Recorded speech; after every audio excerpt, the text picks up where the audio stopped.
If you guys remember this past winter, we had a pretty bad snow season, or good, depending on your opinion of it. Let's look at El Paso County. Now, when I was doing some volunteer work, some organizing, I was down in Colorado Springs meeting up with a buddy of mine, Andy, and his wife, Jessie.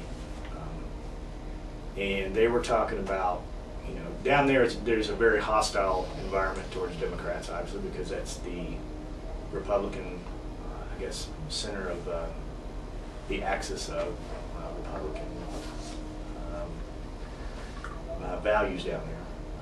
Let's look at, in that county alone, where they are specifically, as you mentioned, kind of less money for public spending.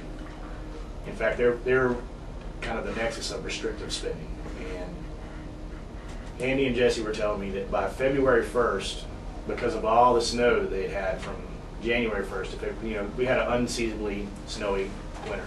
By February 1st, they had spent, the city of Colorado Springs had spent all of its road repair money for the entire year in 1 month. And, that meant that they had to invent ways to repair the highway, and there was huge pothole issues, and it's just one of those things that makes a safe and unsafe environment. And you can see quite plainly that if you do things on the cheap, whether it's is that your phone? Sorry out there in radio land. I turned mine off for the record. Yeah. If you do things on the cheap, it's going to come back and get you. And what I like about what the Bell Policy Center's done, and what I've read about it, is that you're wanting to take on, you want to supplement what's going to happen when Referendum C goes out of existence, or maybe even overturn Tabor. Now, what's some of the problems with trying to overturn Tabor? Well, how much time do we have? Take all the time. For folks who just very quickly, what Tabor is a taxpayer bill of rights passed in 1992, vote of the people, sold to the voters as the right for voters to vote on tax increases and a limit on spending. And if that's all it was, that would probably be okay to a certain extent. But it's a whole hodgepodge of things.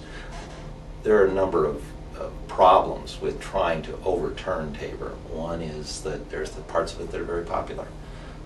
I don't think the voters of Colorado will necessarily give up the opportunity to vote on taxes now that they have that right. Nor do I think that's necessarily a problem. If at some point in this process, you have to say we live in a democracy. People get to make these decisions.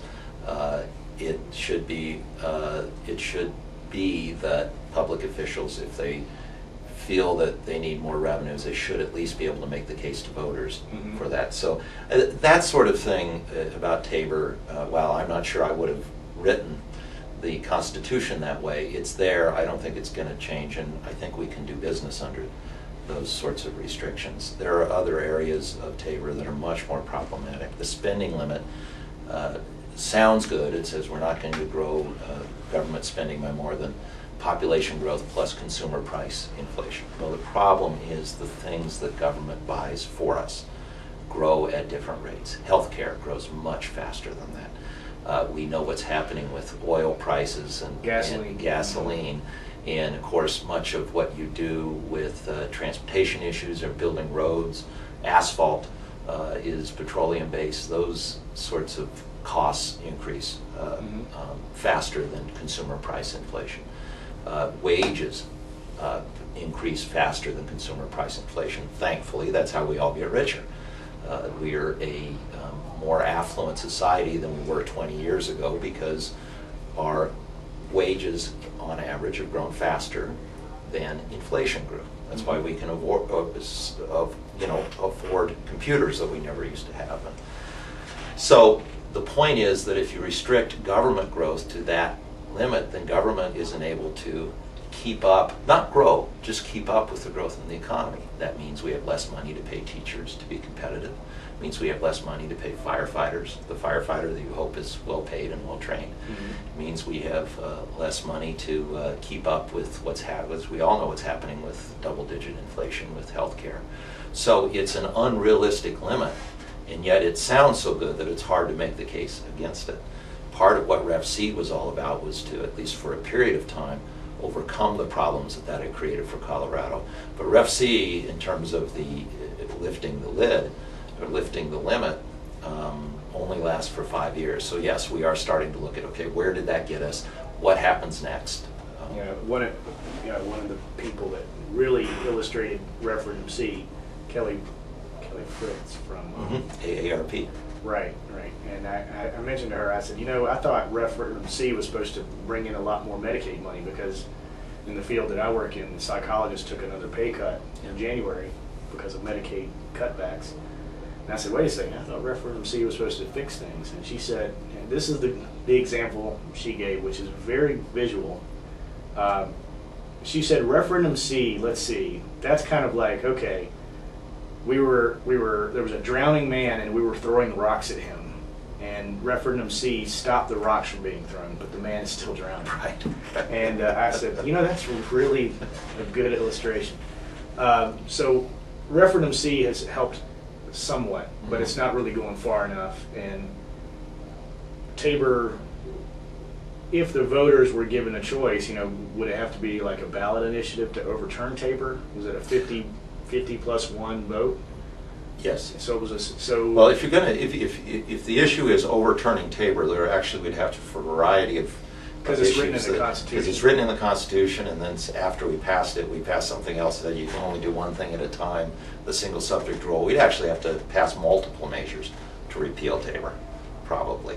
But we don't have to do that. I don't think. I mean, I'd be all for that, but I think we can make a lot of progress by going after specific pieces of Tabor. One of the reasons that we can't allocate the money more as some of the voters thought it was going to be allocated, and much more of the money is going to transportation than many people thought, in addition to more money coming in than we had predicted, is because there are internal limits in the budget that simply don't allow these budgets to grow faster than they've been growing. So even if you have the money to stop throwing the rocks at the guy, you don't have the money to actually throw him a life preserver.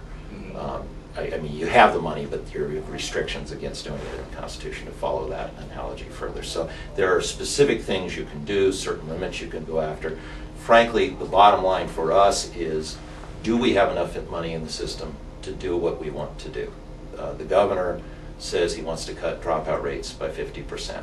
We have a transportation group out there that's saying we're about $100 billion behind, or we don't know where $100 billion is going to come from over the next 20 years for some of the transportation needs we have. We have a higher education system that is hundreds of millions of dollars below its peer institutions, just in terms of what it can do for students in this state. We have a system that for the first time in our history relies on students and their families through tuition to pay more of the bill than the state government to. We have in-state tuition is not so much a bargain anymore. Well, in-state tuition is very much a bargain compared to other states. The problem is we're starving the higher education system.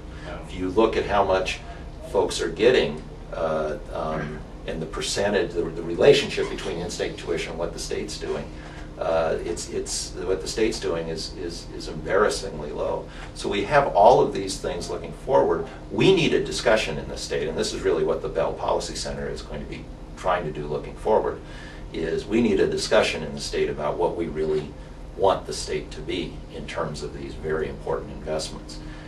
Ref C stopped the bleeding. Ref C stopped us throwing rocks at the drowning man. Is that good enough? Right. Or do we have some other vision for what we want Colorado to be, that we need Colorado to be? Do we need to be investing more in these critical public structures that we've created over the years, our higher education system, our public schools, our roads, our prisons, our bridges, everything that we look to the public sector to do on our behalf? Have we done enough so that we are able to compete in the future the way that we were able to compete in the past because of the investments that our parents and grandparents and great-grandparents made. So that's really the issue.